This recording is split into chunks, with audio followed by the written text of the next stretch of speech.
So hi and welcome back, and just a little update. So when this video goes out, the expired film that I had would have sold on eBay. Currently it stands at 46 quid and it's still about 24 hours to go, which is really good. And again, I'm going to be using that money to buy some color chemistry so I can start developing my own color films, because I'd almost given up on the fact of trying to do that, but decided that it actually works out so much cheaper if I did it myself and just did my own scans, and I've been learning the processes and techniques of that. But today, because I've not got anything prepared in the sense of I've not got a film that I've just finished. I've got stuff that's halfway through, and videos that are halfway through. So I thought I'd do something just slightly different. And I always get like perplexed at people who do photography who have what I call a go-to film, and I don't think there is such as a thing as a go-to film. I think photography is about being experimental with not only cameras, types of films, ISO, pushing, pulling, all those sorts of things. And to say I have a go-to film that may be HP5, FP4, whatever it might be, is, to me, it's like, well, that's kind of like really narrowing down what you want to do as a photographer. Some people may get wound up by this, but I'm just saying how I feel about it, and that's why I always experiment with different films.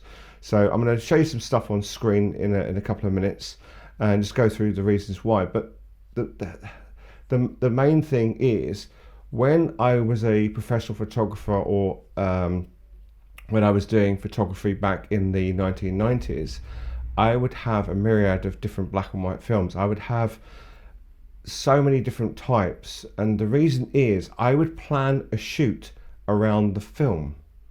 So I'd have an idea for a shot, and then I'd work out which would be the best one for me in particular. So I never had a go-to film. I used FP4, HP5, Delta, I used Kodak T-Max, the photograph you're going to see on screen now is a scan from a magazine that I was when I was in the magazine, one of the photographs, and this was T-Max pushed from 100 to 400. I knew that I wanted to use T-Max for the particular shot. I knew I'd have to push it to 400. It was taken on a Bronica, I think it was a Bronica ETRS.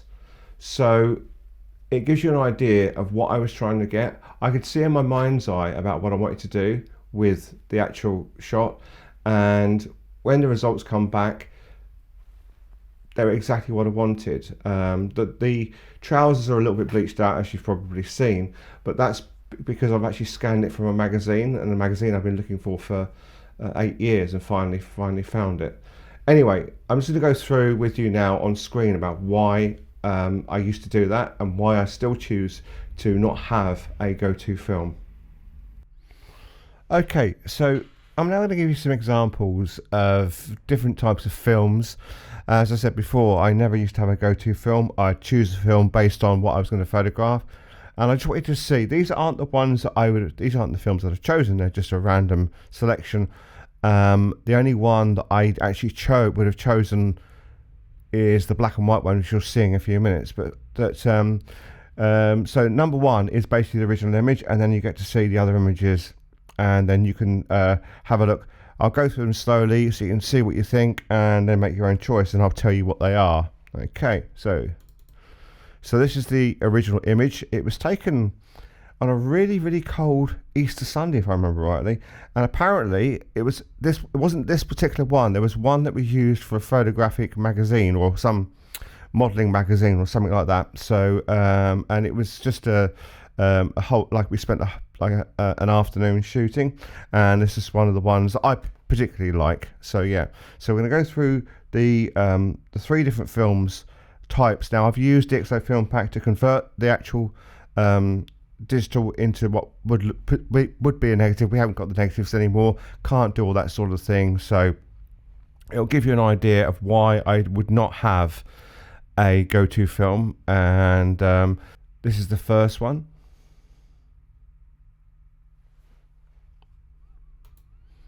This is the second. and finally the third. Now I'll just go back to the first one.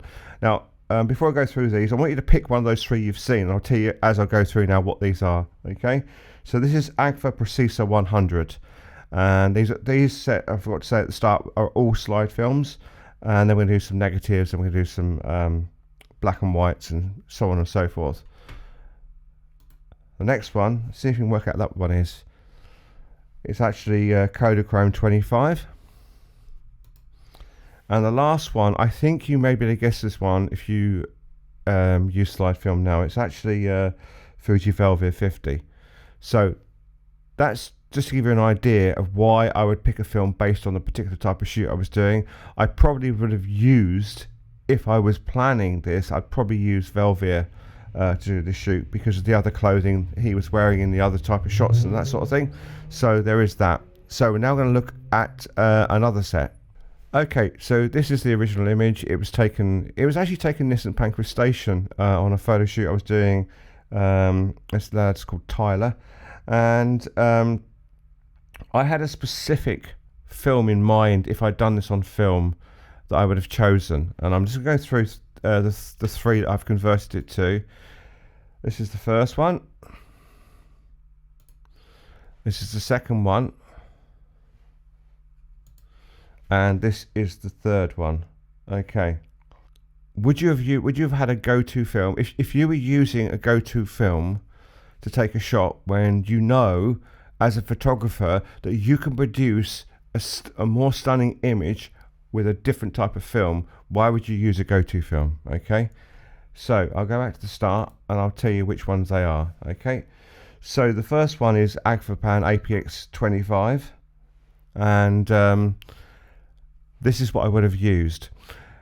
APX 25 is no good in bright sunlight whatsoever, but if it's in a bright area that is got a softbox type effect, it does amazing things like this. I wouldn't have used it anywhere else other than in a bright lit area, so I'd have probably waited for the day I wanted to shoot and take the shot on the day so I get the right light for the particular shot. And this is the one I would have used. It wouldn't have been a go-to film. It's one of the ones I'd have probably had with me anyway. Okay.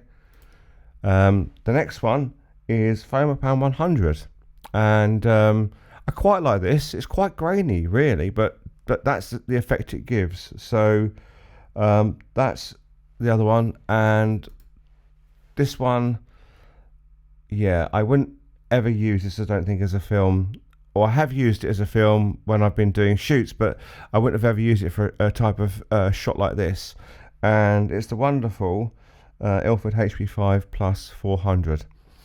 So there you go. Now some of you may love this shot and may love it to be this way, but it doesn't suit my needs. But I would have known back then not to have taken these shots on HP5. I'd have done them on Agfa Pan 25. So another one of Tyler, and this was again near St Pancras Station. And what I've done this time, I've used some color negatives, but they're all 400 ISO. But I'll show you these three, and this is the original, and this is the first one. This is the second one, and this is the third one. So out of those ones, let's go back. I probably would have gone with this, and this is the Fuji Pro 400H, and that's the one I'd have picked out of the others. The next one, well, actually, having said that, Kodak Portra 400. There's that one, and I'll go for the last one, which is Fuji Superior Extra 400. Okay, so you can see the difference it gives you, and this is the one I'm probably most confused about what I'd have chosen to do. But I normally went to Fuji films rather than Kodak films. However, I would also have a mix of types of ISO films running through. And now for the last lot, this is Avebury, and I went there just before the trouble started. So anyway, so we'll look at these. These ones are all randomly picked different ones for your delight, and just to see what you think and see which one you would choose. And I'm going to be honest now, I wouldn't have, wouldn't have chose any of these films, but I just decided to do them anyway. So here we go. So that's the first one. That's the second one. And that's the third one. Actually, out of the three of them, if I'd have chose anyone, it'd have been number 3. So let's go back to the other two. Oh, it's back to the wrong way. So there. So the first one is Adox CMS20. Yeah, I've used it before. It's so high contrast. Although I like high contrast films, it wouldn't have suited this shot. The second one is Fuji Neopan 400. And the third one is Kodak T-Max 100. So it gives you an idea, and I have used T-Max 100 many a time as well for different shots. So that's why I say don't have a go-to film, because you can create some incredible shots by planning ahead with what you're going to do. Go out, look for things to photograph, and then decide what film you're going to use, rather than it having a go-to film. Anyway, I hope you like this. Don't forget to like, comment, subscribe. Buy me for coffee you can, and I'll be a link in the description below, and I'll see you soon.